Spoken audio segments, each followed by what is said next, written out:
नीलवंती ग्रंथ. खरं सांगायचं तर मी जेव्हा पहिल्यांदा हे नाव ऐकलं ना, तेव्हा माझ्याही मनात एक अशी विचित्र शिरशिरी आली होती. असं वाटलं की हे काहीतरी निषिद्ध आहे, ज्याच्याबद्दल उघडपणे बोलू नये. आजची आपली ही जी शोध मोहीम आहे ती याच नावाभोवती फिरणार आहे.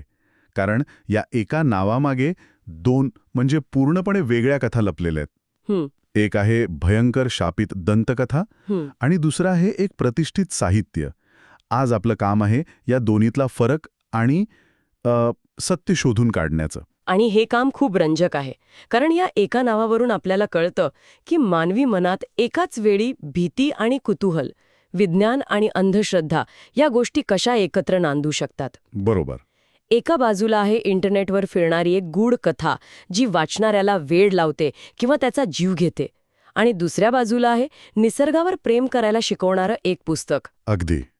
तर मग सुरुवात त्या गोष्टीपासून करूया जी जास्त प्रसिद्ध आहे, हं, किंवा असं म्हणूया की कुप्रसिद्ध आहे. हं. ती भीतीदायक शापित नीलवंतीची दंतकथा. ही कथा नक्की आहे तरी काय?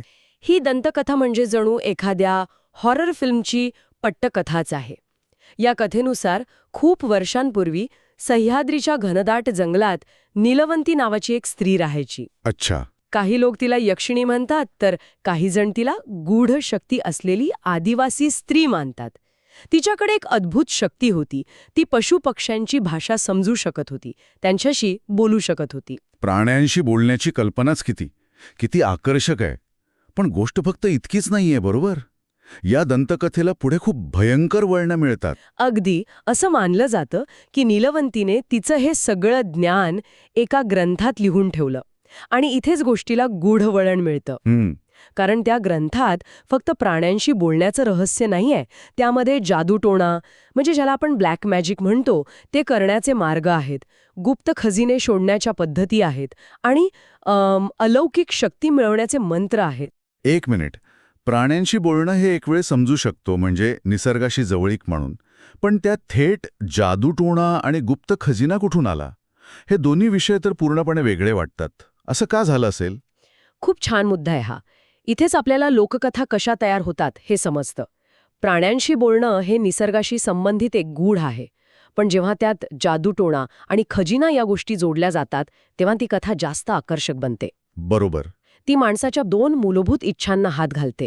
एक म्हणजे दुसऱ्यावर नियंत्रण मिळवण्याची शक्ती, म्हणजे जादूटोणा. आणि दुसरी म्हणजे अमाप संपत्ती. हो, खजिना. यामुळे त्या कथेची पोच वाढते.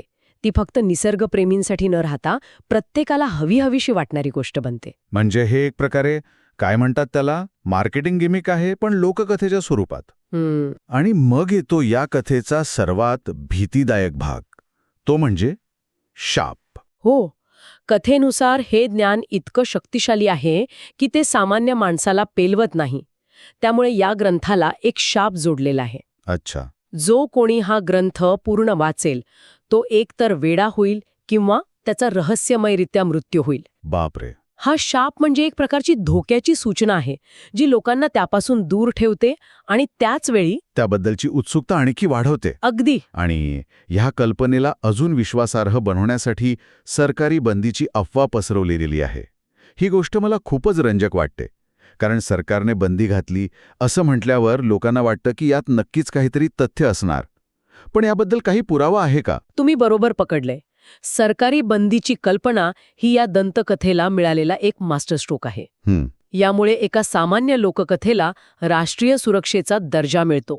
पण सत्य हे आहे की भारताच्या कोणत्याही अधिकृत सरकारी दस्तऐवजात नीलवंती ग्रंथ नावाच्या कोणत्याही पुस्तकावर बंदी घातल्याची नोंद नाहीये. म्हणजे ही निव्वळ अफवा आहे. हो, जी या दंतकथेला अधिक गंभीर आणि खरी वाटावी यासाठी पसरवली गेली आहे. वा. म्हणजे ही संपूर्ण दंतकथा भीती, लालसा आणि अधिकाराचं एक जबरदस्त मिश्रण आहे. ती इतकी प्रभावीपणे तयार केली आहे की त्यावर सहज विश्वास बसावा. पण ठीक आहे, आता या गूढ आणि काल्पनिक जगातून बाहेर येऊया. कारण पडद्यामागे एक पूर्णपणे वेगळीच वास्तविक गोष्ट आहे. आणि ती सुद्धा नीलवंती याच नावाने ओळखली जाते. बरोबर. आता आपण त्या पुस्तकाबद्दल बोलूया, जे खरंच अस्तित्वात आहे. हे पुस्तक लिहिलं आहे महाराष्ट्राचे सुप्रसिद्ध निसर्ग लेखक आणि निवृत्त वनाधिकारी श्री मारुती चितमपल्ली यांनी. हो. त्यांचं नीलवंती हे पुस्तक मराठी साहित्य आणि विशेषतः निसर्ग साहित्यामध्ये एक महत्वाचा टप्पा मानला जातो. मारुती चितमपल्ली हे नावच खूप मोठं आहे. त्यांनी आपलं आयुष्य जंगलात घालवलं आहे. तर मग त्यांच्या पुस्तकातली नीलवंती कोण आहे? ती एखादी व्यक्ती आहे, एखादी जागा आहे, की अजून काही? आणि इथेच या रहस्याचा उलगडा होतो.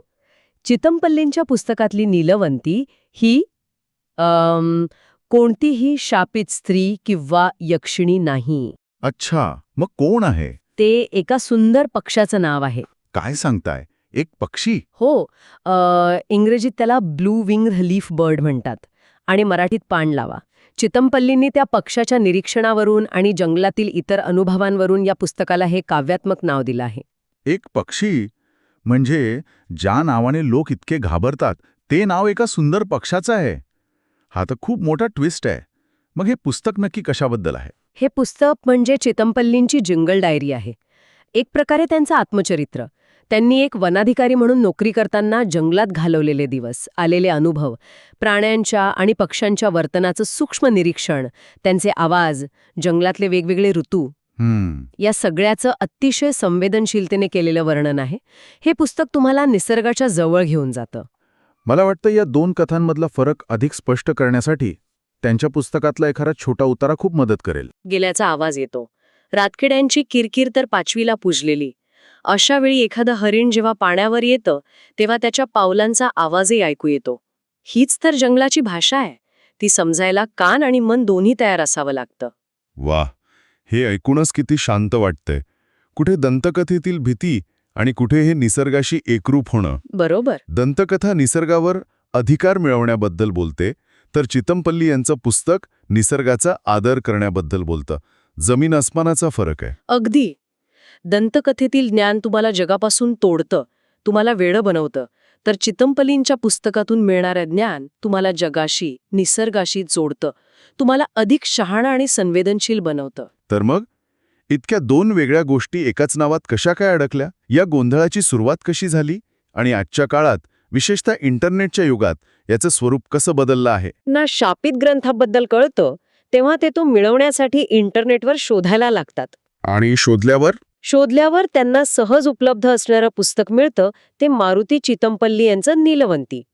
मग ते उत्साहाने पुस्तक विकत घेतात किंवा डाउनलोड करतात, या आशेने की त्यांना काहीतरी गूढ मंत्र मिळतील. आणि मग त्यांचा अपेक्षाभंग होतो. त्यांना जादूटोण्याच्या ऐवजी पक्ष्यांचं आणि झाडांचं वर्णन वाचायला मिळतं. बरोबर. आणि मग गोंधळ अजून वाढतो. काही जणांना वाटतं की हे ते खरं पुस्तक नाहीये, खरं पुस्तक कुठेतरी लपवलेलं आहे. अच्छा, तर काही जण या पुस्तकातच काहीतरी गुप्त संदेश शोधायचा प्रयत्न करतात. आणि आजच्या काळात व्हॉट्सॲप, यूट्यूब आणि फेसबुकमुळे या गोंधळाला आणखी खतपाणी मिळालंय. हो, मी कल्पना करू शकतो. नीलवंती ग्रंथाचे रहस्य उघड अशा शीर्षकाचे कितीतरी व्हिडिओ असतील. हो ना. आणि त्यात चितमपल्लींच्या पुस्तकाचा फोटो वापरून आतमध्ये काहीतरी भलतंच सांगितलेलं असतं. या सगळ्याचा त्यांच्या मूळ साहित्यावर आणि त्यांच्या नावावर काय परिणाम होत असेल? हा एक दुधारी तलवारीसारखा प्रकार आहे. एका बाजूला या दंतकथेमुळे अनेक असे लोक जे एरवी कधीच निसर्ग साहित्याकडे वळले नसते, ते चुकून का होईना चितमपल्लींचं पुस्तक वाचतात आणि त्यांच्या अप्रतिम लेखणीच्या प्रेमात पडतात. ही चांगली बाजू झाली. हो, पण दुसरी आणि जास्त महत्वाच्या बाजूला या पुस्तकाचा जो मूळ उद्देश आहे, निसर्गाबद्दल प्रेम आणि जागरूकता निर्माण करणे, तो या सेन्सेशनलिझम खाली कुठेतरी दबून जातो. त्यांच्या गंभीर लेखनाभोवती एक अनावश्यक गूढतेचं वलय निर्माण होतं. या दोन नीलवंतीमधला फरक आता अगदी स्पष्ट झाला आहे. चला तो एक वेगळ्या पद्धतीने मांडून बघूया.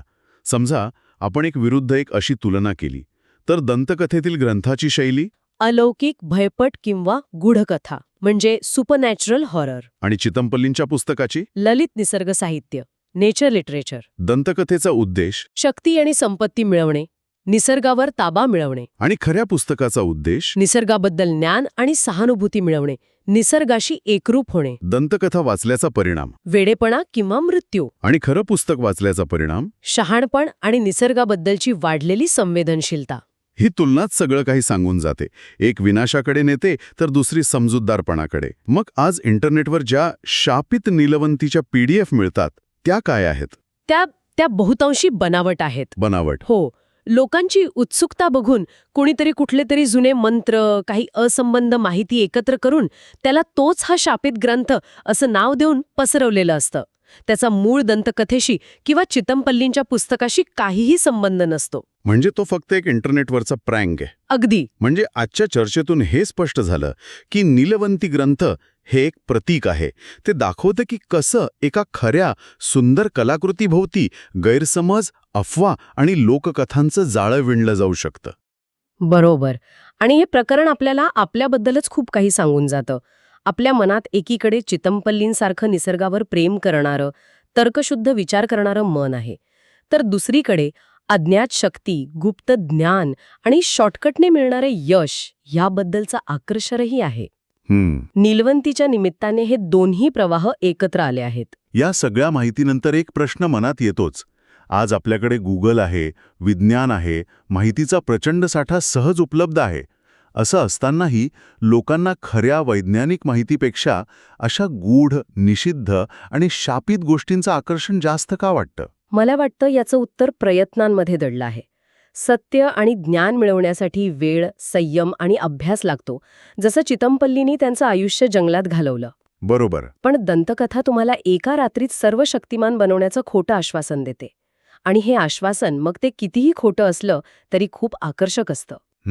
अज्ञात गोष्टींमागे धावण्यात एक थरार असतो, जो ज्ञात गोष्टींबद्दल वाचण्यात नसतो. कदाचित म्हणूनच सत्य कितीही सुंदर असलं तरी गूढकथा नेहमीच जास्त रोमांचक वाटते. हा मानवी स्वभावाचाच एक भाग